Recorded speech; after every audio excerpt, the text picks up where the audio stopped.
नमस्कार मित्रों, मैं प्रोफेसर अर्जुन वर्मा और आप देख रहे हैं जागृति मंच।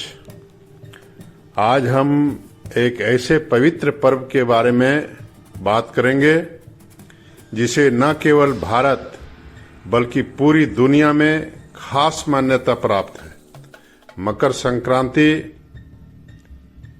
यह पर्व भारतीय संस्कृति का अभिन्न हिस्सा है जो सूर्य की गति, कृषि और समाज की परंपराओं से गहरा जुड़ा हुआ है। यह दिन विशेष क्योंकि इस दिन सूर्य मकर राशि में प्रवेश करता है और उत्तरायण की शुरुआत होती है, जो पूरे वर्ष के खगोलीय चक्र का एक अहम बिंदु है।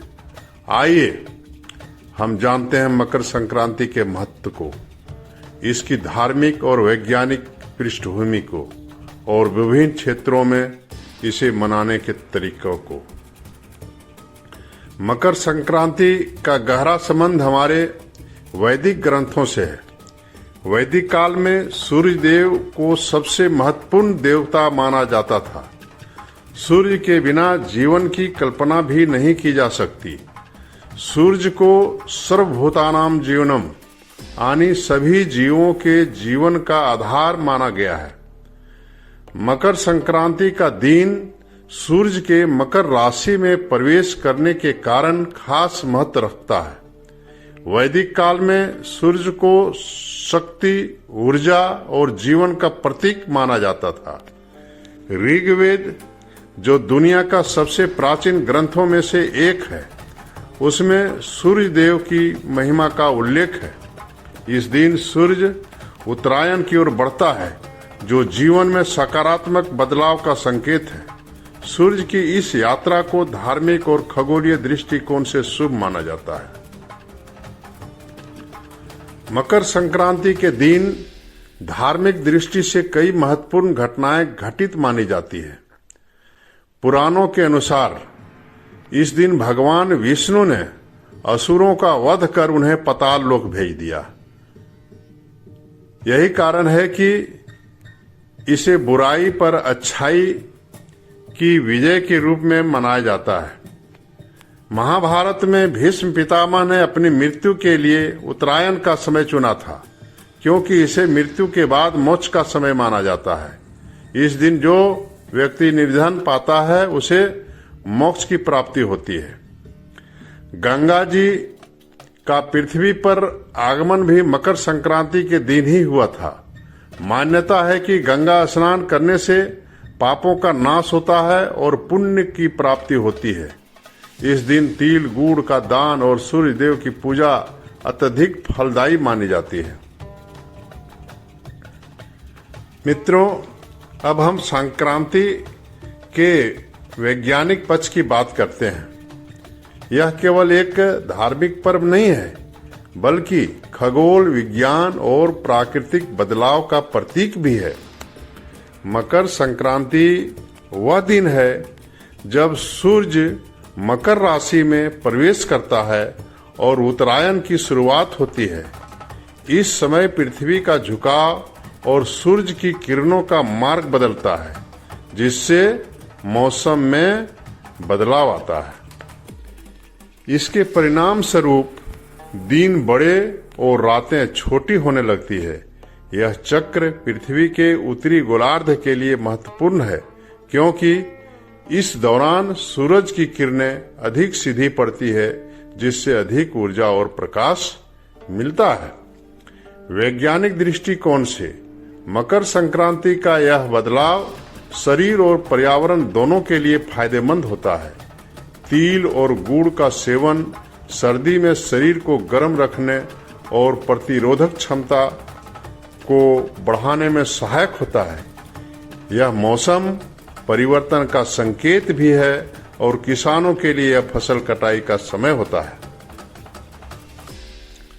मित्रों, उत्तर भारत में मकर संक्रांति को खिचड़ी पर्व के रूप में के नाम से मनाया जाता है। इस दिन लोग विशेष रूप से खिचड़ी पकाते हैं और इसे तिल गुड़ के साथ खाते हैं। गंगा स्नान का विशेष महत्व है और तिल गुड़ का दान करके लोग पुण्य प्राप्त करते हैं। पंजाब में इसे लोहंडी के रूप में मनाया जाता है, जहां अलाव जलाकर लोग नृत्य करते हैं और गीत गाते हैं। दक्षिण भारत में मकर संक्रांति को पोंगल के रूप में मनाते हैं। यहाँ 4 दिन तक यह पर्व मनाया जाता है। पहले दिन को भोगी, दूसरे को पोंगल, तीसरे को मट्टू पोंगल और चौथे दिन का कनुम पोंगल कहते हैं। इस दिन विशेष रूप से पोंगल पकवान तैयार किया जाता है, जो चावल, दूध और गुड़ से बनाते हैं। लोग सूर्योदय के समय सूर्य देवता को धन्यवाद देते हैं। और फिर इसी तरह पूर्वी भारत में मकर संक्रांति, पौष संक्रांति और भोगली बिहू के नाम से मनाई जाती है। पश्चिम बंगाल में गंगा सागर मेला आयोजित होता है, जहां लाखों लोग गंगा में स्नान करते हैं।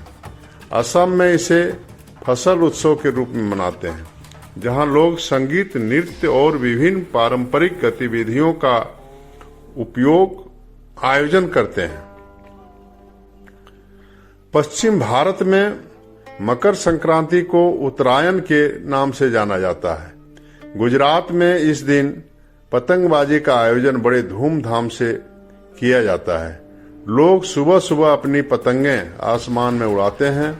महाराष्ट्र में तिल गुड़ बांटने की परंपरा है और लोग एक दूसरे को कहते हैं तिल गुड़ ध्या गोड़ गोड़ बोला। तो मित्रों, ये मकर संक्रांति को मनाने के कुछ खास तरीके भी हैं, जैसे स्नान और दान। गंगा या अन्य पवित्र नदियों में स्नान करें और तिल गुड़ का दान करें। पकवान बनाएं। तिल गुड़ से बनी मिठाइयाँ और खिचड़ी बनाकर परिवार के साथ मजे से आनंद लें। पतंगबाजी। गुजरात में, राजस्थान में और महाराष्ट्र में यह दिन पतंग उड़ाने का है। सूर्य पूजा। सूर्य देव को अर्घ्य दे और जीवन में सकारात्मक ऊर्जा का स्वागत करें। तो मकर संक्रांति केवल एक पर्व नहीं, बल्कि भारतीय संस्कृति, विज्ञान और समाज का संगम है। यह पर्व हमें जीवन के महत्वपूर्ण पहलुओं जैसे प्रकृति के साथ सामंजस्य, स्वास्थ्य और सकारात्मकता का संदेश देता है। इस दिन हम अपने समाज और प्रकृति के साथ अपने संबंधों को और मजबूत करते हैं। इस खास अवसर पर हम सब मिलकर शुभकामनाएं बांटते हैं और नए साल की शुरुआत करते हैं। धन्यवाद और आप सभी को मकर संक्रांति की ढेर सारी शुभकामनाएं। मित्रों, अगर आपको यह वीडियो पसंद आया हो तो हमारे चैनल जागृति मंच को सब्सक्राइब करें और इस वीडियो को ज्यादा से ज्यादा शेयर करें, ताकि अधिक से अधिक लोग मकर संक्रांति के महत्व को जान सकें। जय हिंद, जय भारत, वंदे मातरम।